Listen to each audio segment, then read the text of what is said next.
Hello दोस्तों, आज के वीडियो में हम लोग देखने वाले हैं मैकेनिक्स एंड इट्स सब ब्रांचेस। मैकेनिक्स क्या होता है और उसकी सब ब्रांचेस क्या होती है वो हम लोग आज इस वीडियो में देखेंगे। तो चलिए स्टार्ट करते हैं। सबसे पहले हम लोग ये देखते हैं कि मैकेनिक्स क्या होता है। तो देखिए, mechanics is the branch of physics that deals with the condition of rest and motion of material objects around us. मतलब कि मैकेनिक्स क्या है कि फिज़िक्स की एक ब्रांच है जिस ब्रांच के अंदर हम लोग स्टडी करते हैं। किन चीज़ों की स्टडी करेंगे? रेस्ट की स्टडी करेंगे और मोशन की स्टडी करेंगे of material objects around us. मतलब जो भी मटेरियल ऑब्जेक्ट्स हमारे चारों तरफ मौजूद हैं, उन मौजूद मटेरियल ऑब्जेक्ट्स जब वो लोग जब वो मटेरियल ऑब्जेक्ट रेस्ट पर हैं या वो जब मोशन में हैं, उस ड्यूरेशन में हम जब उनकी स्टडी करते हैं तो उस फेनोमेना को बोला जाता है मैकेनिक्स। मतलब वो जो स्टडी आती है वो मैकेनिक्स ब्रांच के अंदर आती है। It is one of the oldest branch of physics. और मैकेनिक्स जो है बहुत ही पुरानी ब्रांच है जिसको हम क्लासिकल फिजिक्स के अंदर लेते हैं। ऑलराइट, अब इसकी अगर हम लोग सब ब्रांचेस देखें कि मैकेनिक्स की सब ब्रांचेस कौन कौन सी होती है, तो सबसे पहली होती है उसके अंदर स्टैटिक्स। मतलब स्टैटिक्स जो ब्रांच है वो मैकेनिक्स के अंदर आती है। स्टैटिक्स के अंदर क्या होता है कि it is the branch of mechanics that deals with the study of object at rest. मतलब कि जब भी कोई ऑब्जेक्ट रेस्ट पर है और उस कंडीशन में हम उस ऑब्जेक्ट की अगर स्टडी करते हैं तो वो चीज़ कंसिडर की जाती है स्टैटिक्स के अंदर, राइट। और इसके अंदर टाइम कंसिडर या फिर जो टाइम का मेजरमेंट होता है वो ज़रूरी नहीं होता। टाइम मेजरमेंट इसके अंदर ज़रूरी नहीं होता क्योंकि ऑब्जेक्ट रेस्ट पे है, चाहे कितने टाइम हो जाए वो अपनी पोजीशन को चेंज करेगा ही नहीं। तो वहाँ पे हम लोग उसको बोलते हैं कि वो रेस्ट पर है और उस ब्रांच को बोला जाता है स्टैटिक्स, जो कि सब ब्रांच होती है मैकेनिक्स की। अब अगर अगली बात करें हम लोग, तो अगली इसकी जो ब्रांच आती है वो आती है काइनेमेटिक्स।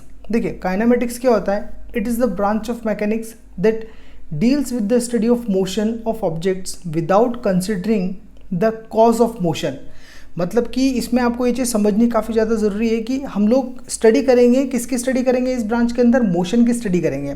बट मोशन की स्टडी भी, जैसे एक चीज़ मान के चलिए कि मान लीजिए कोई कार अपने पास में, ठीक है, एक कार है आपके पास में ए। अब ये कार अगर किसी एक स्ट्रेट रोड पे चल रही है, मोशन में है, इट मीन्स अगर किसी भी वजह से मोशन में है, तो मोशन में होना यानी कि उसके ऊपर कोई ना कोई फोर्स एक्ट कर रहा है, एक अनबैलेंस्ड फोर्स एक्ट कर रहा है, तब जाकर वो कार मोशन में है, राइट। तो कार मोशन में क्यों है, कैसे है, उसका रीज़न से अपने को कोई लेना देना नहीं है। सिर्फ अपने को ये देखना है कि कार मोशन में है और हम लोग क्या कर रहे हैं? उसकी स्टडी कर रहे हैं।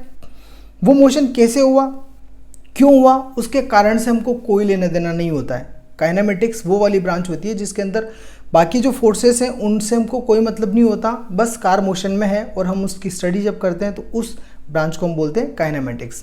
ओके, अब अगली जो ब्रांच आती है डायनामिक्स। ये काफ़ी इंटरेस्टिंग ब्रांच है। देखिए, डायनामिक्स में क्या होता है कि it is the branch of mechanics that deals with the study of motion of objects taking into consideration the cause of their motion. It means ये काइनेमेटिक्स की तरह ही ब्रांच है कि हम लोग मोशन की ही स्टडी करेंगे, लेकिन इसके अंदर जो डिफरेंस है वो क्या है कि हम लोग उसके अंदर मोशन किस वजह से हो रहा है उसका कारण भी स्टडी करेंगे। उसके कारण का भी हमको पता लगाना पड़ेगा और वो मोशन हो रहा है तो क्यों हो रहा है, कैसे हो रहा है, कौन कौन से फोर्सेस उसके ऊपर एक्ट कर रहे हैं उसको मोशन करवाने के लिए। तो ये जो सारी चीज़ें हैं ये हम डायनामिक्स के अंदर कंसिडर करते हैं। अगर फोर्सेस कंसिडर कर रहे हैं तो वो डायनामिक्स में आ जाएगा, और फोर्सेस या फिर जो कॉज है उसको कंसिडर नहीं कर रहे हैं तो वो काइनेमेटिक्स में आ जाएगा। Dynamics is concerned with the forces with cause motion, which cause motion. मतलब मैंने भी आपको बताया था कि डायनामिक्स क्या करता है, कंसर्न करता है उन फोर्सेस के बारे में जो उस मोशन को होने में हेल्प कर रहे हैं या जिन फोर्सेस की वजह से वो मोशन हो रहा है। That is most important part. Alright, क्योंकि बिना किसी भी एक पर्टिकुलर फोर्स के मोशन पॉसिबल नहीं हो सकता। कोई ना कोई फोर्स तो किसी न किसी तरीके से एक्ट कर रहा होगा जिसको हम अनबैलेंस्ड फोर्स बोलते हैं। ऑलराइट, सो ये अपनी मैकेनिक्स और उसकी सब ब्रांचेस थी। अब आने वाले वीडियोस में हम लोग और भी आगे टॉपिक्स के बारे में डिस्कस करेंगे। सो आज के लिए इतना ही। Thanks for watching.